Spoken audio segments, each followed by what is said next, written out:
Welcome to the Union Federation podcast. Here we discuss both Star Trek and the Orville here on the Fandom Podcast Network. My name is Kevin. I will be your captain, and we're really excited because this is our ongoing podcast here discussing Star Trek Q episodes.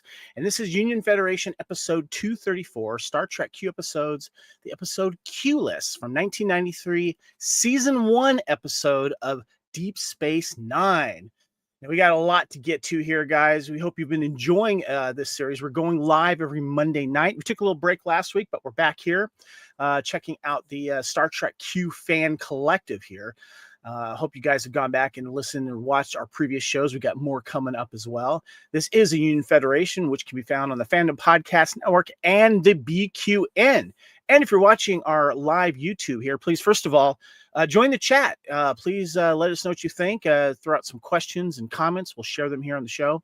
But also hit our QR code there on the live feed on our video. It'll take us to our FPN website with all of our other great podcasts. So check that out.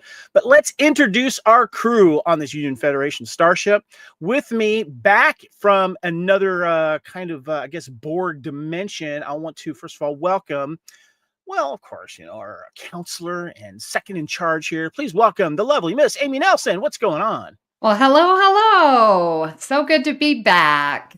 Yeah, good to have you. Good to have you. So we're going to have a good show tonight, but we have others that we are going to be joining our crew here today. With me, as always, of course, is our founder of the co-founder, I'm going to say, of the FPN, but he's actually the big boss. I let him have it sometimes. And also the current cleaner of the P Corner. Please welcome Mr. Kyle Wagner. I've been gone from this podcast for a few weeks because of several things, and it's good I'm back because I'm looking around, and much like DS9, it's become a very gray place. I'm here to add the color back. There you go. Now, we haven't given him a title yet. He's still our special guest ambassador, so we'll give him that. We'll have to give him a nickname because he's been with us here since day one. Please welcome Mr. Gary Akers. What's going on, buddy? Wait. No, you don't get a nickname until you've survived your first season of Union Federation. Very good. I just want to say, Peldar Joy, which is Bajoran, the Bajoran greeting during the Gratitude Festival, and I figure that's appropriate for tonight's episode. Well, it's true. I mean, we have been running these episodes of Q episodes, all TNG episodes, but we are making a visit to Deep Space Nine, and I actually, I watched them on Paramount Plus as well, but I got the actual DVDs here, and I had to go in and check out the episode, see if there's anything interesting or new. But no special features on this episode that I found anyway. But I got the nice DS9 collection over here. Came in handy. So yeah, I'm gonna be talking and visiting Deep Space Nine for this Q. We had someone in the comments here. We had Rick James. Yes, okay, so he's saying loser something there. So there we go. Are we getting our first spam there, Kyle? I wonder if that's going on. Not our first spam, but it happens. Well, guys, let's go ahead and just give a quick little tease what's been happening here on the Fandom Podcast Network's Union Federation, if you're a fan of the Orville or Star Trek here. First of all, we recently, of course, covered all the 2-part episodes of TNG, and we also did the Orville Crew Profile podcast. So if you're a fan of the Orville, we covered each of the main crew members, including the final episode where we discussed a lot of the guest stars, which also included a lot of Star Trek alumni in front of the camera and behind the camera. We also gave our thoughts on the movie Section 31, ended the Lower Deck Season 5 send-off, which was a lot of fun. And recently we covered the Season 3 of Star Trek Strange New Worlds. And we are discussing the Star Trek Q fan collective here, guys. And I'll get to that in a second. But we're a little bit, I guess, halfway through this, maybe a little bit more. We've got a lot of episodes. A lot more recent one we did was True Q. And we got more coming up as well, including back to the Enterprise crew for a couple. And then we're going to be visiting Voyager as well with the 3-episode story arc they had there with Q. I want to give a good shout out to my friend Joe Caroni, who provided this wonderful Q print back here if you're watching the video. And he's a big Star Trek fan as well as Star Wars fan. And go check out his website at joecaroni.com. He's got some great science fiction art, fan art there of a lot of your favorite shows and such. So anyway, as we continue here, guys, this is the Star Trek Q Fan Collective. And what I'm talking about is this DVD I'm holding right here in my hand. Came out in 2007, and we are celebrating all of these episodes that are on here. If you haven't already, make sure you check this out. It is a fun collection here. It's all of the Q episodes from 1987 TNG all the way through Deep Space Nine, and of course Voyager through 2001. All right. Well, if you want a little refreshment, check out our first episode where we did a counter at Farpoint. And if you do that, then you can also check out our awesome discussion on the history of the Q. And we had a lot of fun, too, calling the Q hotline as well. So make sure you do that. Okay, let's go ahead and get with our first away mission.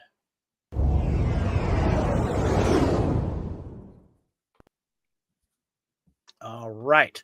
First way we have here is, of course, we are discussing Deep Space Nine Q-less, and this is the Admiral's Log episode synopsis.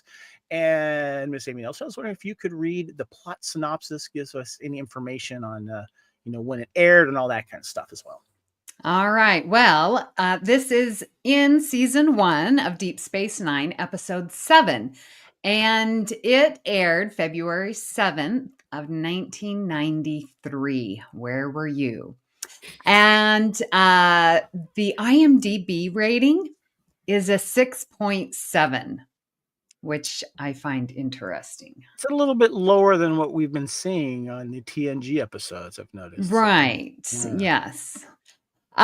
So we have Lieutenant Jadzia Dax returns from the Gamma Quadrant in her runabout with a woman that Chief Miles O'Brien recognizes as Bosch from his time on board the Enterprise. Although the crew is unaware of his presence, Q, a nearly omnipotent prankster, has also stowed away on the runabout. During their trip back to Deep Space Nine, the vessel undergoes a series of unusual power drains. Soon after Vash's arrival, the station begins to experience similar power failures. In the meantime, Q appears to Vash, apparently infatuated with her.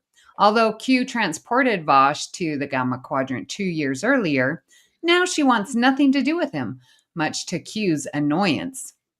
When Dr. Julian Bashir asks Vash out for dinner, a jealous Q uses his power to make Bashir fall asleep. Meanwhile, the bartender, Quark, arranges to auction off items Vash found in the Gamma Quadrant, including an unusual crystal that might fetch a high price. O'Brien spots Q on the station, recognizes him from the Enterprise, and warns Commander Sisko, speculating that Q might be responsible for the power drains. When confronted, Q denies any wrongdoing, although he offers no alternative explanation. As the power drains become more severe, the station begins to be pulled toward the nearby wormhole. After a little needling, Q challenges Sisko to a boxing match, and suddenly they are both wearing antique-style boxing costumes. A few punches are thrown by Q, but Sisko is able to block the last punch and knock Q down with 1-2 punch, shocking Q. At the auction, Vash's crystal receives bids in excess of 1,000 bars of gold-pressed platinum. Casually joining the bid process, Q ups the bidding to 2,501 bars before bidding 1 million. Soon after, however, the source of the power losses is traced to the crystal itself. The crystal is quickly beamed into space before it can destroy the station.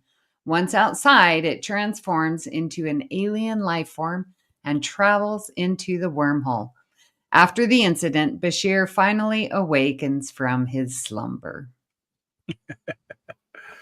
All right, it's fun. Fun to return to Deep Space Nine. Was it for you guys? Anyone? It was Absolutely. interesting to return to Deep Space Nine. I love Deep Space Nine, but every once in a while I get that reminder of how much work DS9 improved from season 1, because Hmm. I'll get to it a little later, but there's so many missed opportunities in this episode that could have carried on through DS9, and yeah, just a little bit of that DS9 season 1 frustration. What do you think, Gary? This is your favorite TV show of the Star Trek series, right?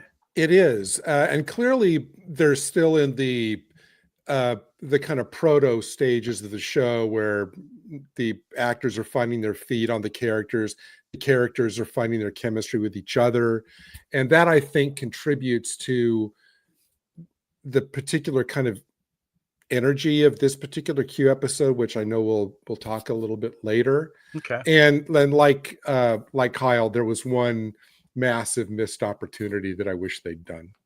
We'll hit on that. What about you, Amy? What was it like going into Deep Space Nine after doing all these TNG episodes with Q? Yeah, and I kept wondering, like, why is this Q less? Because I just didn't understand, like, with the TNG ones, they were Q, and it almost seems like the one with Corbin Burnson, like, that should be called Q less, because, like, he loses, and so then I was like, so do you guys know why this is called Probably Q? because Ash wants to be Q less. I don't know. Yeah, that's kind of my thinking. Okay. I was kind of thinking maybe like Alicia Silverstone would be a guest in it, since it's right. So I was right there. thinking Clueless like that too. Good stuff there. Okay. Let's go ahead and get into the bit of trivia we have going on here.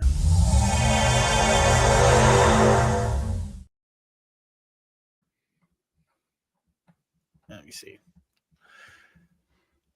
Hey, Kyle, do me a favor and go ahead and check the orientation, because on the live feed, it's showing the phone view there. I don't know if you noticed that or not. Well, check that. Yeah. All right.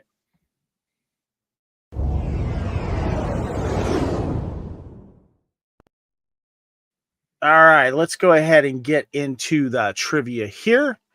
All right. Let's go ahead and start with the first one here. I'll go ahead and hit this one. Although gold press latinum was introduced in Deep Space Nine Season 1 Past Prologue 1993 episode, this is the first episode to establish that the bar is one of its monetary denominations. In the earlier episode, the value of latinum was defined by its weight. This is also the first episode in which Quark is seen dealing in latinum.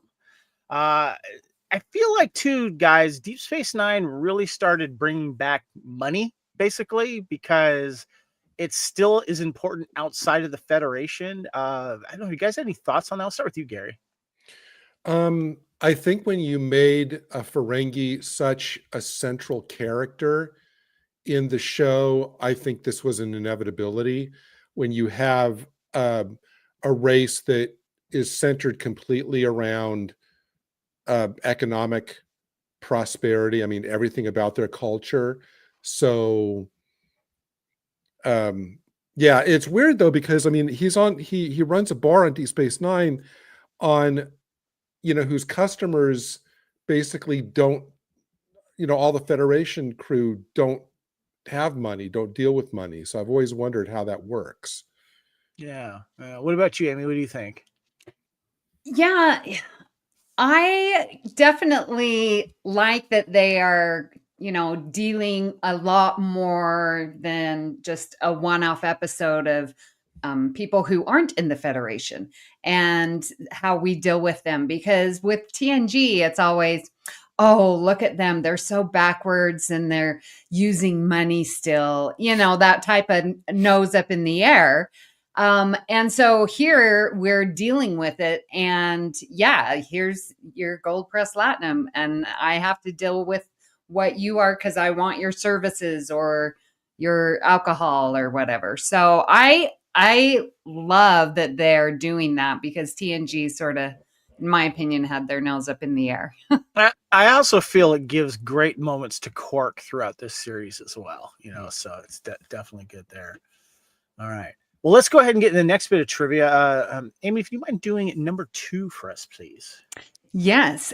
So the necklace worn by Vosh during the auction is the same necklace she wears at the reception in Cupid. There you go. Oh, I didn't notice that, but if you look at the two pictures, they're like, yeah, there you go. Nice. Pretty cool. All right. Let's see. Kyle, do you want to hit the next one? I can do that. The meeting between Quark and Vash contains the first reference to umox, the act of massaging a Ferengi's ears on DS9, which would become a frequent recurring theme. The term had been introduced in Menage a Trois 1990. I feel dirty now. That was a funny scene. Good stuff there. Does feel good though. All right, I'll get the next bit of trivia here, guys. The object containing the embryonic being is the same item used for the Albany meditation crystal in Angel 1 from the TNG episode in 1988. And if you look at the picture there on the right, you see that's the leader of the ladies there with when Will Riker was more fun without the beard, according to Q. And now we know why. Exactly. All right, guys. Well, let's get into the first away mission here. This is, of course, episode 234 of Union Federation. We are discussing Star Trek Deep Space Nine Q-less, which came out in 1993.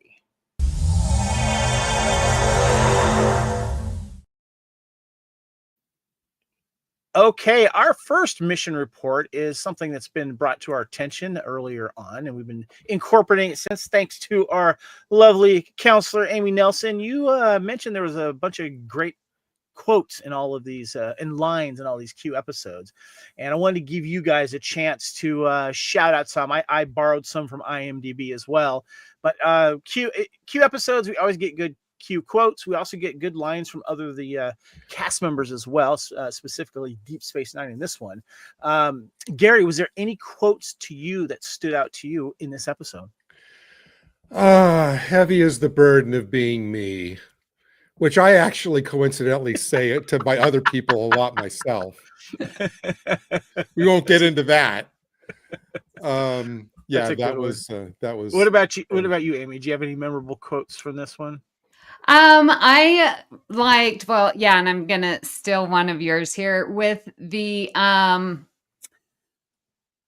where did it go? Oh yeah, with Cisco and O'Brien. I really like when Cisco is like talking about Vosh. Somehow she doesn't seem to be his type, and Chief O'Brien's like, the captain likes a good challenge, sir. Like, that sums up Picard just perfectly. And I love hearing that TNG connection. So it's good. I'll get to you, your thoughts on one here, Kyle. I just want to shoot this one out really quick. As Vash says to Q, says, "You are the one who almost got me killed on Eric Kang 7. And they weren't exactly thrilled to see you on Brax either. What did they call you? The God of Lies?" Q said, "They meant it affectionately." Kyle, is there any quotes that jump out at you, sir? Come on, it is the most Q moment in this episode when Chief O'Brien says, "Why don't you do something constructive for a change like torment Cardassians?" Q, "Do I know you?" O'Brien from the Enterprise. "Enterprise? Oh yes. Weren't you one of the little people?" Come on, that is the most Q moment in this entire episode. I love watching all of Deep Space Nine and marathoning it a while ago. Quark became one of my favorite characters, and I love the line that he has when he's talking to Odo, and Quark says, "I have nothing to hide. I'm selling quality merchandise to select clientele."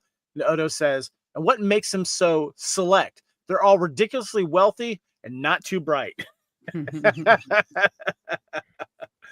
Love me some of those lines. There's some good lines in there. All right, well, let's go ahead and get to the first main mission report here.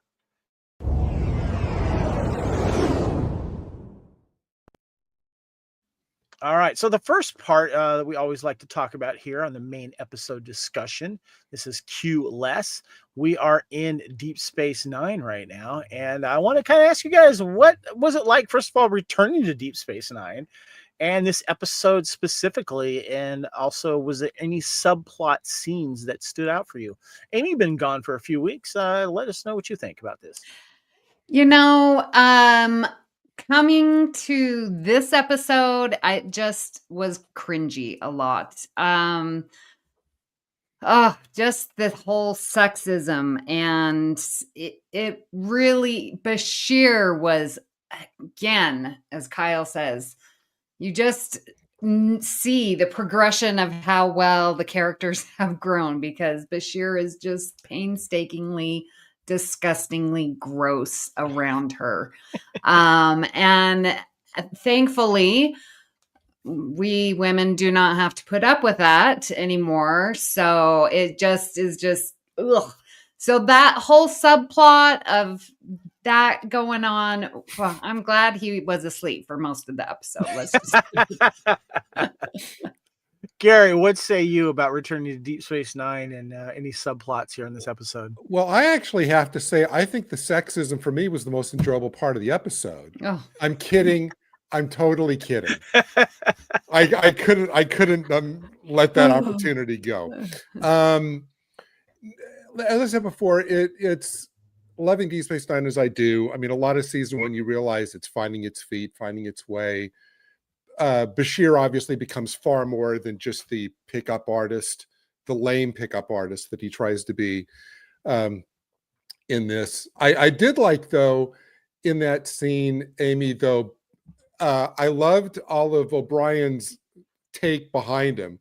He's like looking over him going, I can't believe what I'm sitting here listening to. That was kind of enjoyable.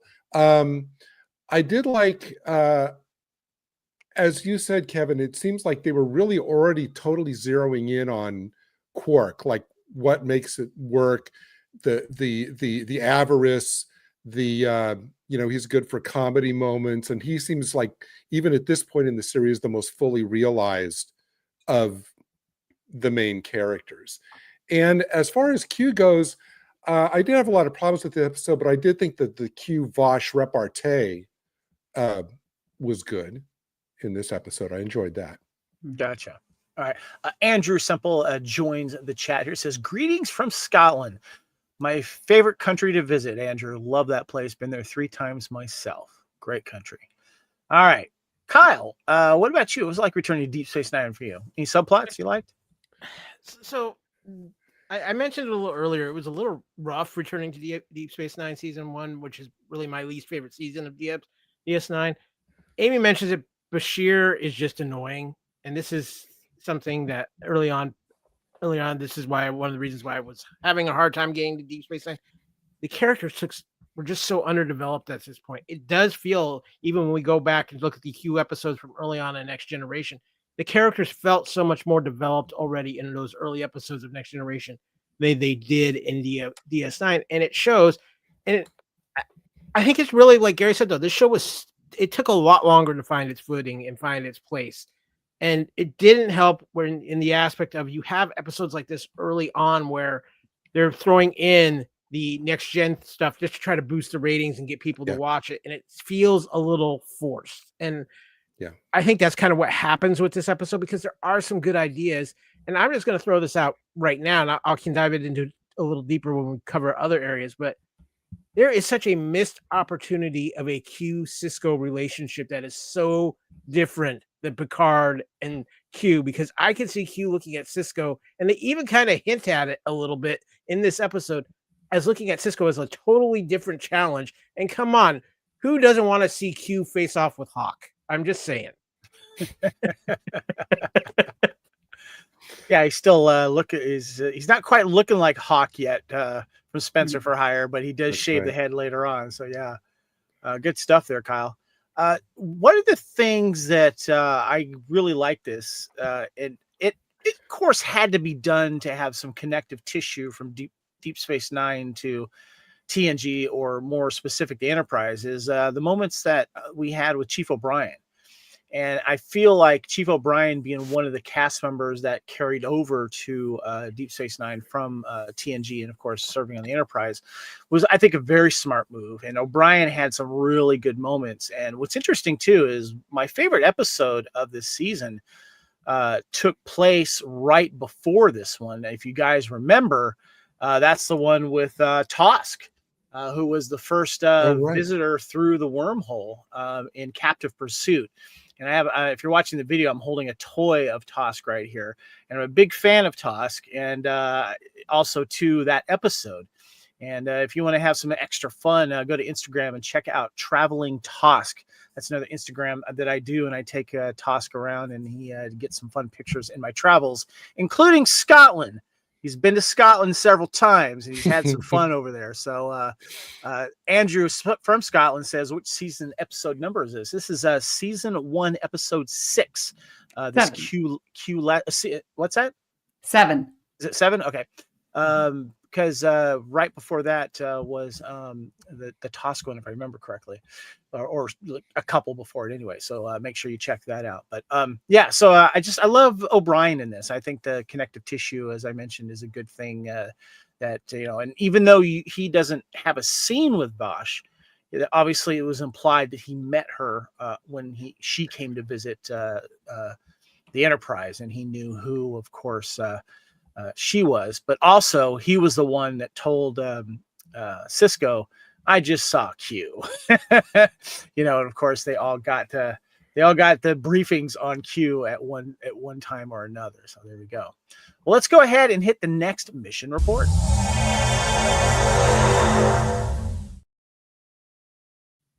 All right, so this is the one that we always talk about. We bring on these shows here for the Q episodes.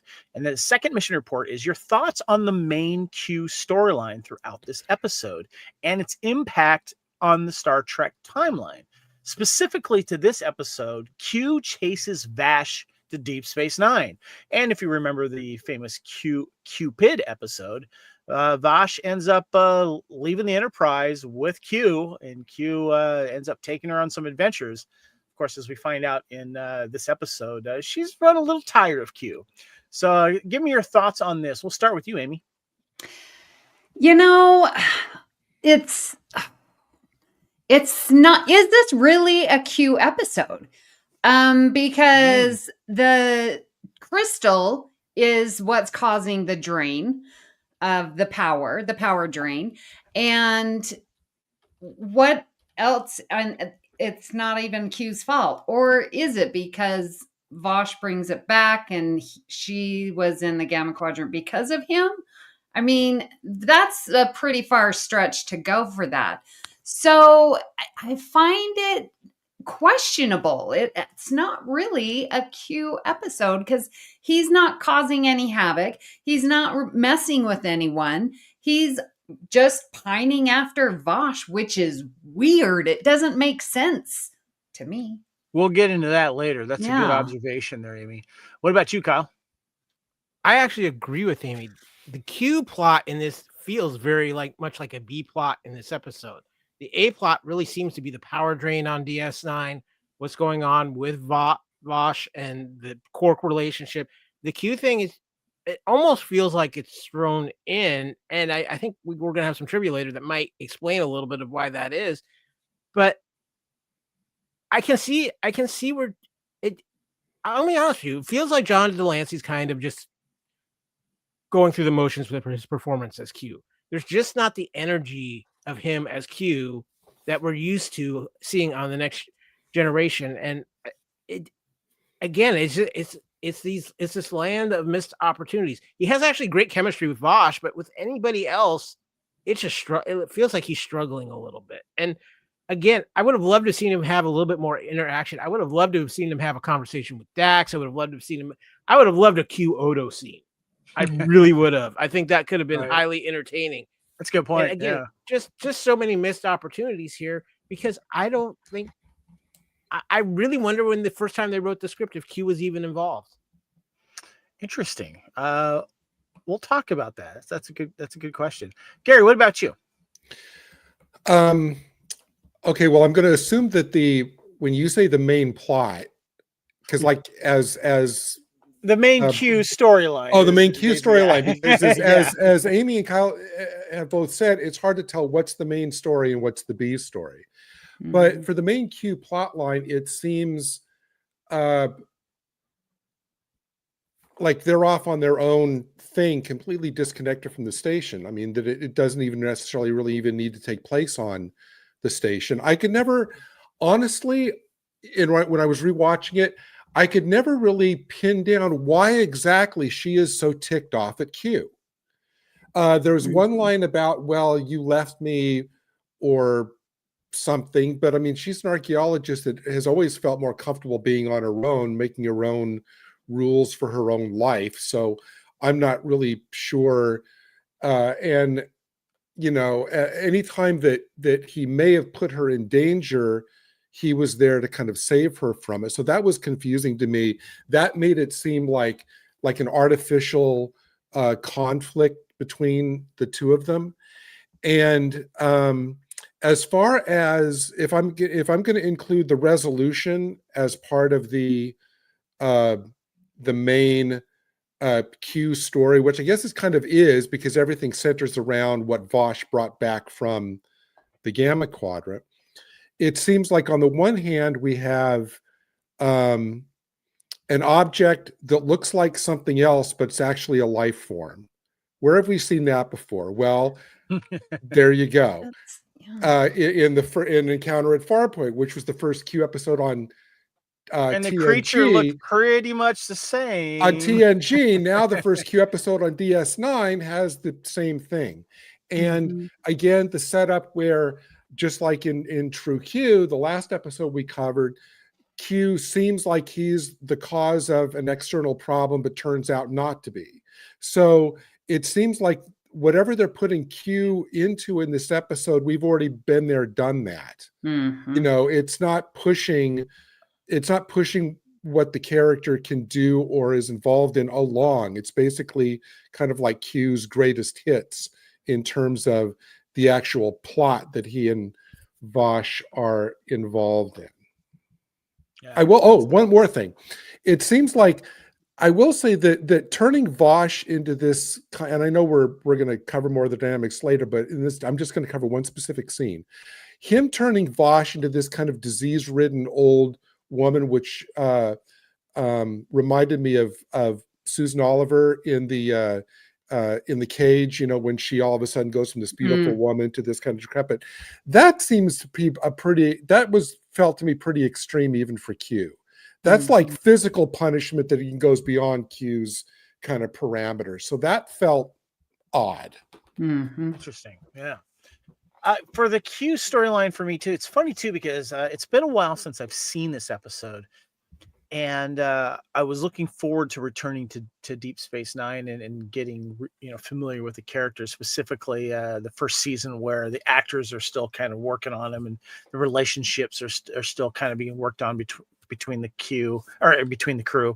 And I don't know. I saw it through a different lens because we've been watching all of the TNG episodes of the Q storylines and seeing him get familiar with that crew, specifically, getting close with Picard and Data and stuff like that.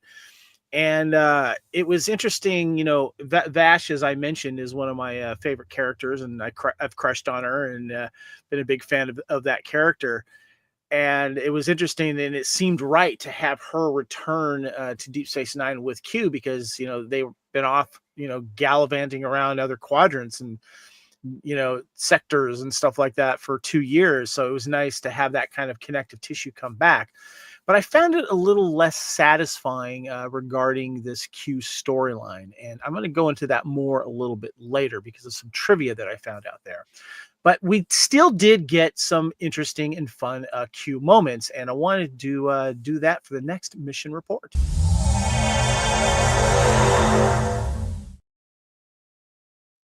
Now, with Q episodes, we get good, funny Q moments at times. And I want to ask you guys, is there a Q scene or character moment that best stands out for you in this episode? Gary, we're going to go right back to you, sir. The one that comes first to mind is during the boxing scene when it first starts and Q's going, oh, the old fisticuffs. And Cisco looks around and just goes, what? Cisco's reaction just made that scene for me, like, just reacting to the absurdity of it. That's a good one. Kyle, what about you, sir? You know, I have to admit, the scene where he basically makes Bashir sleepy, just to keep him away from Vosh, is actually pretty funny for a jealous boyfriend Q almost. That is a good one. He had like a really good rest. I could actually use Q's power on that this last week. It would have been great. Yeah, no kid. I sympathize. Andrew Semple, our good friend in Scotland, says, I'd love to stay with you guys, but it's 2:30 in the morning here. A Scotsman needs his rest. Enjoy the rest of the review, guys. Thank you so much for joining us, Andrew. Real appreciate you. Amy, what about you? Is there a Q moment that stands out for you? Yeah, it's the boxing one for me too. What makes Q, his costumes, his love of costumes is still going through. So I guess that's, a thread that we are continuing and just how ridiculous to have these old time it just perfect. And his mustache, like if you're watching on YouTube, like that's the perfect image with his little mustache. His old-timey mustache. I love that. Yes. Kyle, you got a comment? Well, every time at the boxing scene, so it makes me want to ask a quick question here because it ties into the boxing scene. Q acts like really so shocked about how Cisco reacts to him compared to Picard. Do you guys feel like that should have set up more episodes with Q and Cisco, where like Q's goal is to like break Cisco out of his shell, or not so angry Cisco or boring Cisco? Yeah, I feel like that was a missed opportunity that they set up in that scene. Yeah, you're right, because he wants that witty banter, which he enjoys with Picard so much and the rest of that crew. And I think that he is testing this crew to a certain aspect. And I think there was, him coming back would have been entertaining. But Deep Space Nine got darker too, and Q episodes tend to lend to more of a comedic part of it. And I don't know when that would have been a good time to bring him back, but I would have loved to have seen a little bit more of that. What about you? What do you think to Kyle's question there, Gary?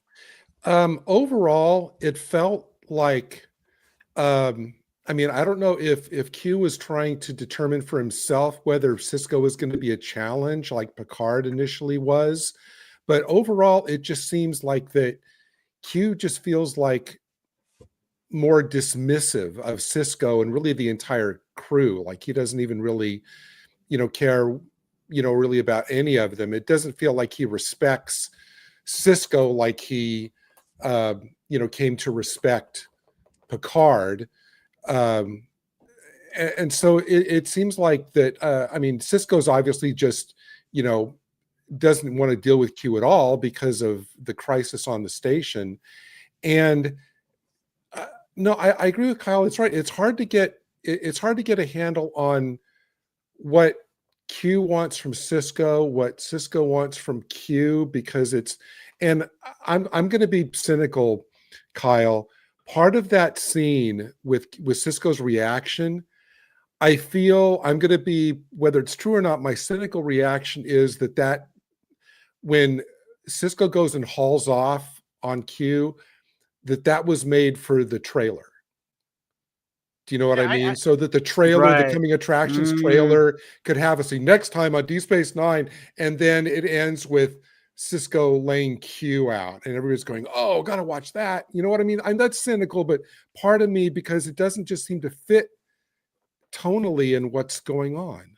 It's a good point. I honestly would have loved to have seen an episode of DS9 with Cisco trying to explain baseball to Q. Yeah, that'd be good. Amy, what about you regarding Kyle's inquiry? Yeah. Oh shoot, I just had it, and then your baseball comment. Okay. Wait, what? Just refresh my memory what you were just saying. Kyle, go ahead and say it again. I just feel like that they should have had Q come to DS9 at least once or twice more, because I would have thought Q would see Cisco as a different kind of challenge than Picard, with his goal to kind of break Cisco out of his shell, not have angry Cisco time and just Right, give me because that we approach. got to have that with Picard, especially in Tapestry, which we haven't covered yet, but um like and Picard I felt was just as rude as Cisco is. Like I'm hearing Cisco and hearing Picard, like they're both have this tone in their voice, like go away, Q. So I didn't understand. Yeah, like it's the same way that Picard talked to Q. So I didn't. I think it would have been an interesting, different relationship dynamic between Cisco and Q than Picard and Q, because Cisco would have handled Q infinitely different than Picard would have. Definitely. Yeah. Well, but I mean, I agree with you, but I mean, essentially at heart, Picard's a diplomat. And at this point in the series, Cisco is still so damaged that he doesn't want to deal with some, godlike trickster who's potentially could destroy the station. It's like he and Picard are just so completely opposite in their histories that I think the dynamic is clearly going to be different. Yeah. I know I've kind of stolen something here. Just Kevin, one other quick thought. I would have thought Q would have been fascinated with Cisco being the emissary. Yeah, that's a good point. But I also think too that from what we learned from Cisco later on, him making some decisions that I think the rest of not only the Federation would have agreed with or disagreed with. I think that the less diplomatic approach he's done, as we see later on in the series, is not what Picard would have done.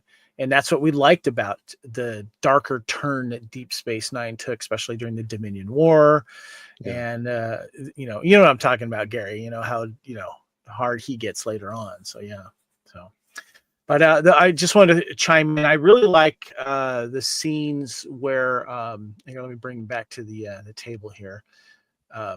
Is the Q moment that I liked was the one with Quark comes in to Vash's quarters, and Q's like not having it, just makes him disappear, and then Vash has him bring him back, and then as it brings him back as Q disappears, so Quark doesn't see that, but Quark has that little disoriented look on his face. Yeah. And like, does he realize what happened? Or did something he have like a brain freeze? I was just kind of curious what was going through Quark's mind at that time. Did he realize that he had disappeared into nothingness and then was brought back? I was kind of wondered about that. And then he immediately leaps back into his business dealings. Yeah. It's like, whatever, but here's why I'm here. Before we get on to the next one, I just want to say, here's my biggest missed opportunity. And when I say it, I don't know if all you guys will agree with me. There should have so desperately been a scene between Q and Garrick. I would have loved that. I think that would have been, like Q and Spock debate type thing. I feel that that's a good call, because as we know, Garrick becomes a fan favorite throughout the rest of the series and stuff. So that's a good call. Well, we've actually touched on some general discussion outside of the main mission reports here, but I got one I'm going to give to you guys, because this is a good one.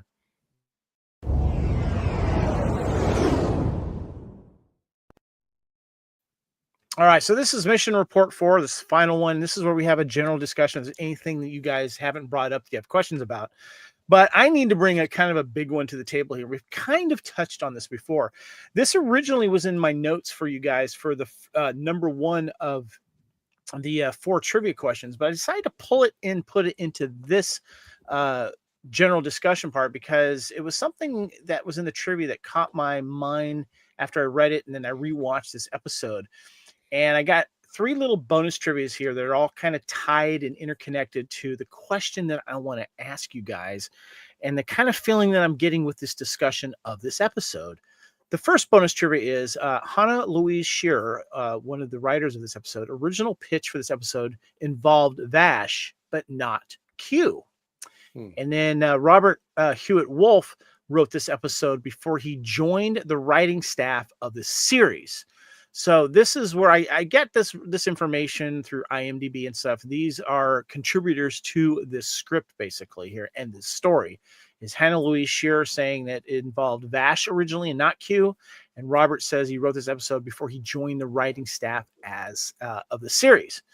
But the main thing I wanted to bring up here, which is related to this here, is John de Lancie named this as his least favorite of all of the Star Trek episodes he ever appeared in, saying that he was feeling that Q was depicted as nothing more than a skirt chaser, and that the story's events would have played out exactly the same even if Q had never gotten involved.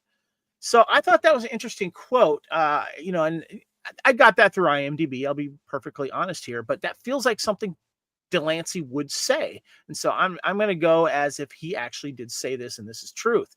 So I want to ask you guys, and I'm getting the tone from you guys about this episode, and I know you've mentioned this, Amy, as well, regarding this topic.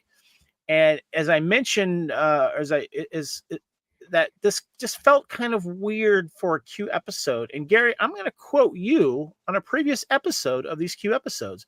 The episode Deja Q, where Q becomes human as a punishment and lands on the Enterprise naked and then has to, work with the crew and stuff like that.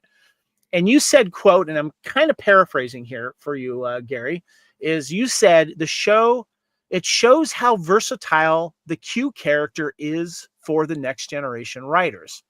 Now, you just said writers, but I did say TNG writers because that was a TNG episode. So I want to ask you guys, knowing that in this episode's writers, we had Hannah Louise Shearer and Robert Hewitt Wolf. The TNG writers for that episode that you quoted on, Gary, was Richard Danis. He wrote the episode. The staff writer was Ronald D. Moore. So I don't know how much input he had, but the main episode is written by this gentleman, Richard Danis, for the TNG episode. So my question to you guys is, did the DS9 writers fail the Q character, and how? Who would like to go first? Kyle. I don't think they necessarily failed the Q character. What this episode feels like to me is Q was crowbarred into this episode. It's like, oh, we have this episode, but it's missing a little something, and we need to get more eyes on DS9. Let's call John de Lancie. Let's put Q in this episode. We got Vash here. We can tie that in. And he felt so crowbarred in. He felt like he was literally in a different adventure, a different storyline than everybody else on the station. And it's glaring. It honestly is glaring. And the only times it even feels like he kind of fits in is when he's having his conversations with O'Brien. Otherwise,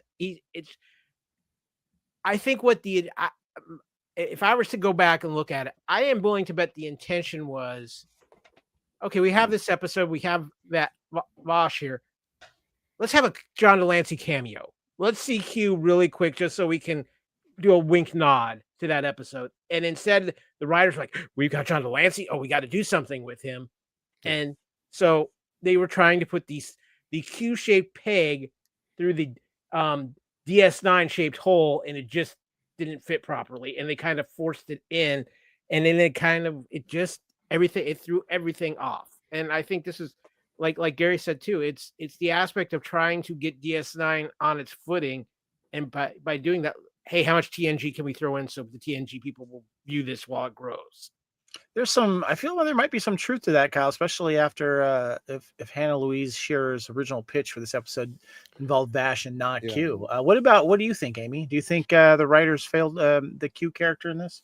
Yeah, well, if you look at Robert Hewitt Wolf saying that he wrote this episode even before coming on Deep Space Nine as a writer, like, okay, that makes sense because this obviously is, picked up from Cupid, and it's a great conclusion of that story, but it also launches into when we see him in Voyager, when he does find a committed relationship and does become a father. Like, he's in this marriage, and it does start here, which basically is Cupid, where he is fascinated with this relationship that Vash has and Picard have together. Like, so this thread of Q wanting a relationship, trying with Vash and then being successful, I think maybe the execution was poor, but if long run, I think okay. Amy, what I'm going to say that there was, I think that's some writer correction after the fact. Oh, It's with like the Voyager. with the Voyager episodes, I think Yeah. there was some writer correction after the fact. Okay, we got to fix this up. But if you just look at this episode as it is standalone, it is awkward. Yeah, very much so. And I can't believe that Robert Hewitt Wolf would say Q chasing Vosh is an entire episode that he would write. So there had to have been way more giving up on his storyline to fit in the time limit, I'm guessing, because there's no way that that's an episode. What do you think, Gary? Did writers fail Q?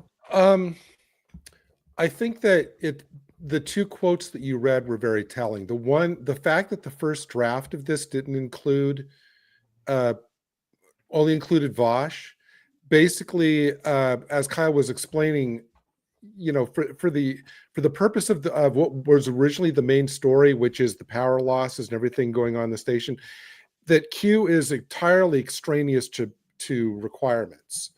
And so, and I'm sure that for an actor, who came at this point to play such a beloved character, to be, probably annoyed that, okay, well, what's my, he doesn't really have any agency in this episode. He's kind of like a lurker, on the sides and the edges, kind of making comments and kind of seeing what's going on. He doesn't drive the crisis at all in this story. He doesn't cause it. He doesn't develop it. And he's irrelevant to the resolution. So I agree with de Lancie's comment, assuming, as you said, Kevin, that he actually said it. I think he's 100% dead accurate because, he probably realized, I don't even need to be, for the way the story resolves, I don't even need to be here at all. The one element that I think maybe explain, and then you have the whole, getting rid of the romantic rival, which feels weird. You have the whole, a little bit of revenge on Vosh, turning her into that disease-ridden woman, which seems just, over the top. But the one quote from Q in this that I wish if they'd seen this, they go, huh, that seems like there's something there. Let's work with that, is when he tells her, seeing the universe through your eyes, I was able to experience wonder. So if they powered back on some of the pettiness and made it more of, he doesn't want to lose Vosh because he knows everything, he's seen everything a million times, but now with her, he's able to experience things he's never seen, which you think, okay, that's a valid point that's interesting, that would have explained some of his actions with Vosh, not a skirt chaser. I think that's reducing it too much. But I think actually that line, you could say, is key, and they should have taken that and used that as the foundation for how they treated Q in this, that there was a specific reason that he wanted her to stay, which is because he's experiencing things he never did before. That's interesting. And they should have done more with that. That would have made this, it still would have been totally disconnected from what was happening on the station with the power losses. But as far as the Q Vosh story goes, it would have made it feel a little bit more cohesive and fit in with the kind of Q chronology that we've been going through. There's some good points there, Gary, and it made me think about kind of what Kyle, you were touching on earlier, is that Q character kind of felt crowbarred into this to either get ratings or get some, familiar TNG fans wanting to, say, okay, I'll check out Deep Space Nine, blah, blah, blah. But I started thinking about, especially the last part of this quote that John de Lancie supposedly said, that Q depicted as nothing but a skirt chaser, but that the story's events would have played out exactly the same even if Q had never gotten involved. Mm-hmm. So I started thinking about, what if that was the case? What if Q wasn't in this episode? What if it was just Vosh showing up? Would that mean there would have been would too much of Amy's, not wanting to see more of Bashir hitting on her? Would that been more of the subplot, or would they have written Picard to come back and get her, or her actually going to Earth and seeing that with the Deep Space Nine crew, because the Daystem Institute and all that? What would they have done more? Would there have been more relationship with Quark? And honestly, that would have been cool to have Vosh come back and deal with Quark again, not in a romantic way, but as in a dealing shenanigans way with goods and stuff like that. I know it's really got me thinking about that now that you kind of mentioned that, Kyle, about how if Q wasn't in this episode, and if it wasn't kind of felt like it was forced in, what if Cisco had been given orders to get her back to the Daystrom Institute? Like, you are not to let her leave the station. She must come back to the Daystrom Institute. Yeah, that could have been a whole subplot of what was going on with her, because she was talking about, do I go back to Earth? Do I the adventuring? And Quark was playing really up on that. You throw in that kind of dynamic instead of Q, I think it gets even more interesting. Honestly, I think that removing Q and leaving the main story be, she shows up, the auction still happens, there's power drains.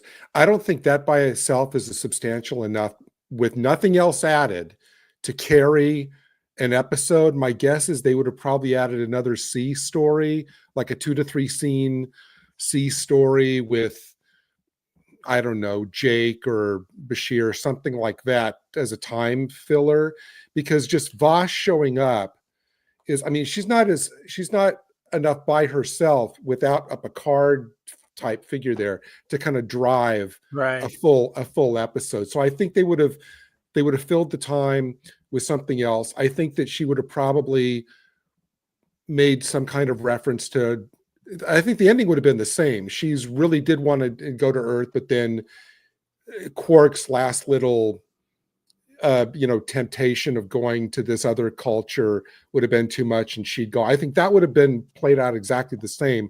I just think time-wise they would have come up with some more kind of, I think adding more scenes of her with Bashir or whatever. I just don't think that would have made this episode I don't think that would have worked at all. Kyle, you want to fill time? Here's another thought. What if a race comes through the Gamma Quadrant looking for what she stole, and ends up on the station, and we start even just laying a little bit more grounds about the Gamma Quadrant that way? Could have been really fascinating as well. I almost feel I like that. That would be cool too. In addition to what I think that would have been a fun ongoing storyline that I previously mentioned is Quark actually having that partnership with Vosh, and when it came to other episodes, she can kind of come in and they can just kind of have a witty banter, whether they like each other, maybe they become partners, and then you get Odo in there, and there was some opportunities, as you said earlier, Kyle, some missed opportunities with this. But if we didn't have Q, I think I'm just going to say it. I think as of the Q episodes, this is probably my least favorite. What do you guys think?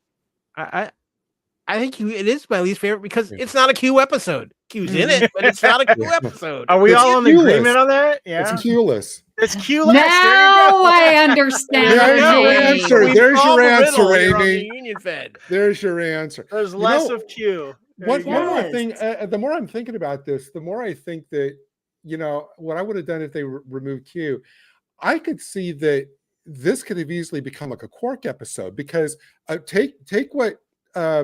The suggestion of you get Kyle, some other kind of malevolent, shady character coming through in pursuit of her because of what she took. So you have Quark kind of like, he's trying to get this auction going. He's now got to distract and mislead all the people away from Vosh to kind of, protect his own interests. So he's got to keep coming up with all these things about misleading them.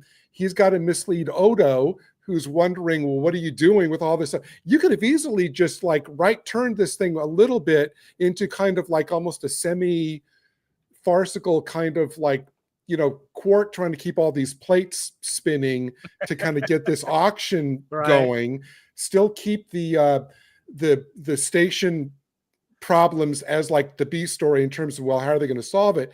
But yeah, you could have made this kind of a really strong like Quark episode in this where he's the driver of it. Yeah, there you go. That's good stuff right there. Man, let's go back in a time machine and make some suggestions. There we go. All right, guys. Well, we got one more thing before we get out of here, and we're going to discuss our MVP.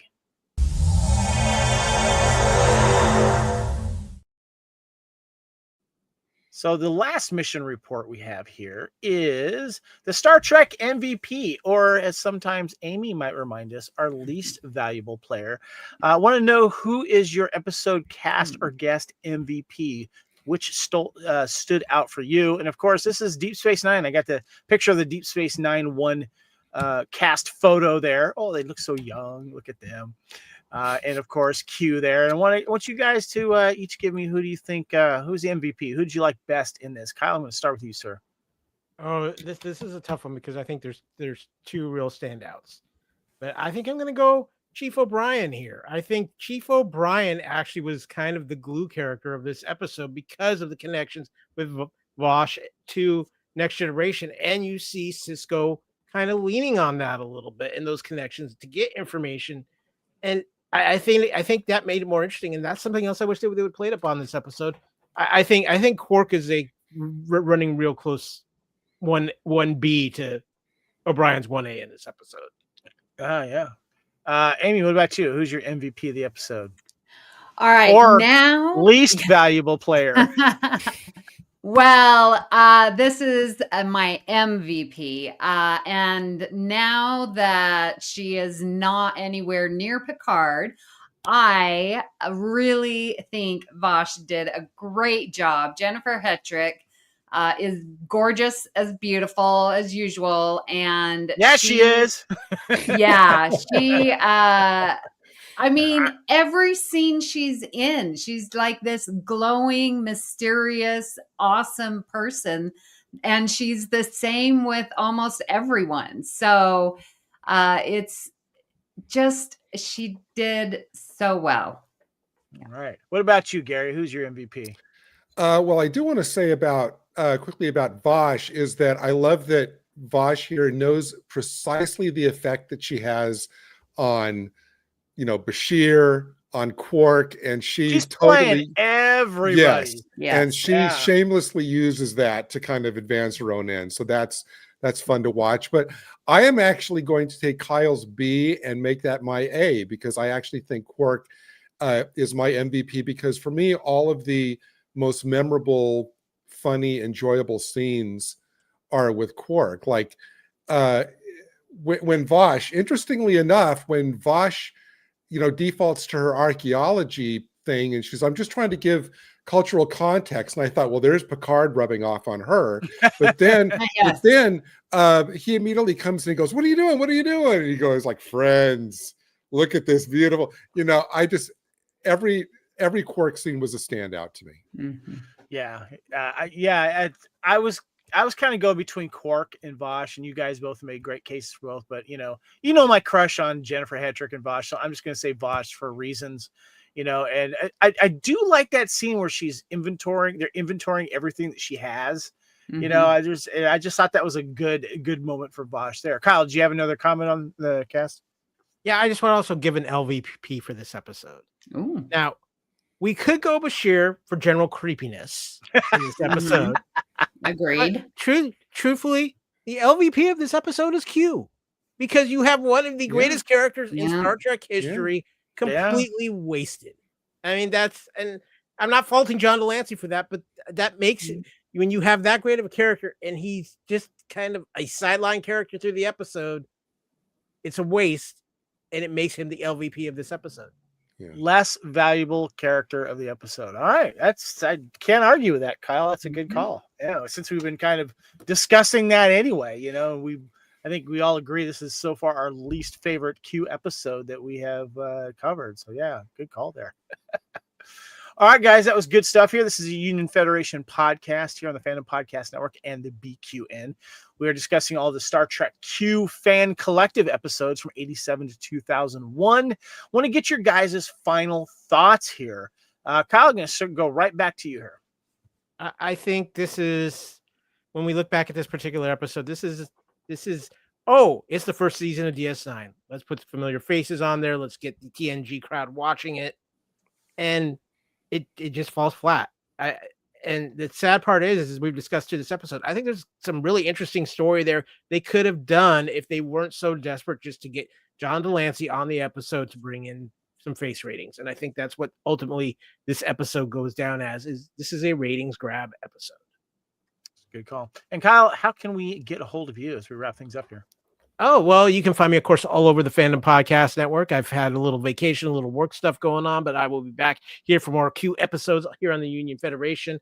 Gary goes back to cleaning the P corner next week. He is the low man on the totem pole. But I took my vacation punishment as a good Union Federation officer would. So I just want to throw out, too, real quick, because this is the Union Federation. We talked the Orville, too. I've been doing a rewatch of Friday Night Lights, and I forgot how good Adrian Palicki was in that show. And of course, she was our wonderful in the Orville as well. I just need to throw that out there. I blame Kevin and his wife and our good friend Lacey for why I'm watching Friday Night Lights again. But you can also find me too on Twitter and on Blue Sky at AKyleW, and you can find me on Instagram at AKyleFandom. And I also might be a new entrant on The Running Man. Well said. Gary, what about you, sir? What are your final thoughts on this episode? Well, I will say that I really enjoyed the discussion we had, because I have to admit, as I was like rewatching it, even as I got toward the end of the episode, I was going, what are we going to talk about on this for this episode? Because it didn't seem like there was really like a lot of meat to it. And I think that one thing that shows is that Q is a great character, but you have to give him something to play. Q does not work well as an ancillary character. Q needs to be the main focus, the main driver of the conflict of whatever episode that he's in. It doesn't matter which series. When he's an ancillary character that the story could function just as well without, then obviously that's going to turn out to be a problem. Yeah, well said. Amy, first of all, Gary, where can we find you? On X, Gary _A_retro, Discord as RetroDoc, and on Facebook as Gary Akers, and also on the Fandom Podcast Network on Thursdays on Type 40, and on Saturdays on the Spacebook. Awesome. Amy, thank you. It's good to have you back. Give me your final thoughts on this episode. You've had some good ones. So if you remember at the very beginning when I gave the IMDb score of 6.7, I was like, whoa. I thought that was too high, actually. I'm not arguing that point. Which is a little surprising, I have to say, for IMDb, because usually I'm like, this episode was way better than what they gave it. But so are you thinking like a 5.5 out of 10 or something like that? Yeah. Okay. I would. And because of all of the things that we said. So yeah, those are my thoughts. Amy, by the end of the week after this stream, that score is going to be even lower. Yeah. we might be getting a call later in the week, Kevin. We should be prepared. Oh, God. Well, Amy, also tell us how we can get a hold of you, because, of course, this show can be found on the FPN and the BQN. How can we find you? Yes. Okay. Please follow us over there on BQN. We've got Trek Masters going on, the View Screen, our live Sunday morning talk show about Star Trek. We've got our one last episode this Sunday, so join us there. You can also hear me. I will be going back to All Good Things, which is another podcast. And you can find me at BQN Podcast on Blue Sky and Instagram. I, Amy Nelson, am in our Facebook group, and that's where you can find me. Awesome. Perfect. My name is Kevin, and you can find me at Spartan_Phoenix on all of the socials, which include X and Instagram and all the other ones there, including Blue Sky and Discord, I think, as well, and also Letterboxd, among others. First of all, join our Union Federation Facebook group, where you can find all kinds of great discussion about, of course, Star Trek and the Orville. Union Federation is also on Instagram and X, so make sure you guys check that out as well. And make sure you also subscribe to the YouTube channel and check us out here on Monday nights. We're continuing our live recordings here, and we, of course, enjoy anyone that likes to participate in the chat as well. And also, wait, I want to give you a little tease what's happening next week here. Next week, we are discussing probably one of the more favorite Q episodes, and just episodes in general of Star Trek Next Generation, and that is Tapestry.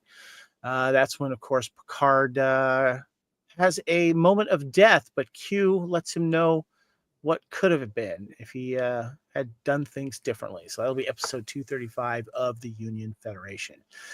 Anyway, just my quick thoughts. Rewatching this episode, I had a different perspective on it. We've discussed all that, but it was nice to return to Deep Space Nine and what is to come, and all of the things that they did a really good job of, like, working on what, laying some stuff out in one episode and then continuing it, and having these little episode arcs too, whether it was a 2-episode arc, a 3-episode arc, or 4-episode arc. And that was one of the things that we really did enjoy about Deep Space Nine.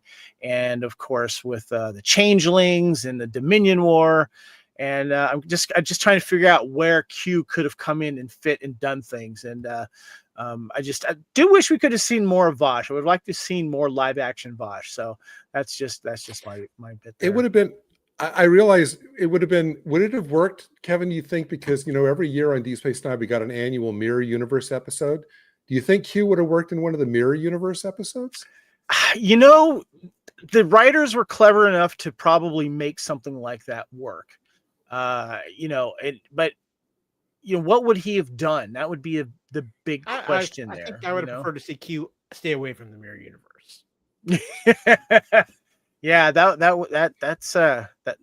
would be an interesting challenge for the writers' room. But yeah, I mean, I think Deep Space Nine did a good job with the alternate universe. Yeah. There was some very entertaining stuff. But what if he came back in the final season with Vic Fontaine and did a number? Just kind of having a fun episode. Something like that. I don't know if that would have worked or not, but I would have liked to have seen one more. So anyway, guys, thank you. The episode. Go ahead. I've got to follow that. You know what the episode would have been called, Kevin? What's that? I've got a crush on Q. On that note, I've got a reservation in a hollow suite.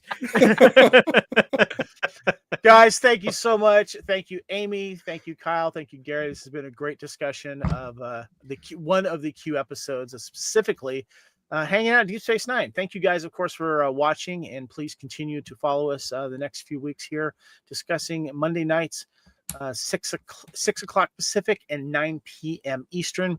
We'll see you guys next time. Live long and prosper, and without a doubt, we are the weirdest ship in the fleet. See you guys next time.